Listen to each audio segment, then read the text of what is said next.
در ناحیه واسه روزهای استراحت با اقدام بخش کار با جوانان و ورزش در جماعت‌های شهرک و دهات ناحیه جوانان به حشر عمومی برآمده در سمت محافظت طبیعت، آیین تازه و نگاه داشتن محیط زیست و کارمندان مؤسسه دولتی خواجگی منزل کمونالی ناحیه کمک رسانیدند.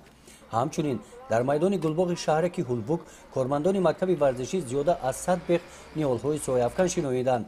میدان گلباغ شهرک هولبوک مساحت زیاده از 3 گکتار زمین را تشکیل داده با دستگیری جوانان برای شنیدن نیال‌های سایه‌افکن آماده کرده شدند. ما جوانان ناحیه وسیع از پیام امساله اساسگزار صلح و وحدت ملی پیشوای ملت پرزیدنت جمهوری تاجیکستان محترم امامعلی رحمان روح و الهامی تازه گرفته امروز به حشر نیالشینی تحت شعار ما جوانان این سرزمین را سبز و خورم میگردانیم برآمده ایم و در آبادی و گلگشکوفایی ناحیه میخواهیم سهم ارزنده خویش را گذاریم.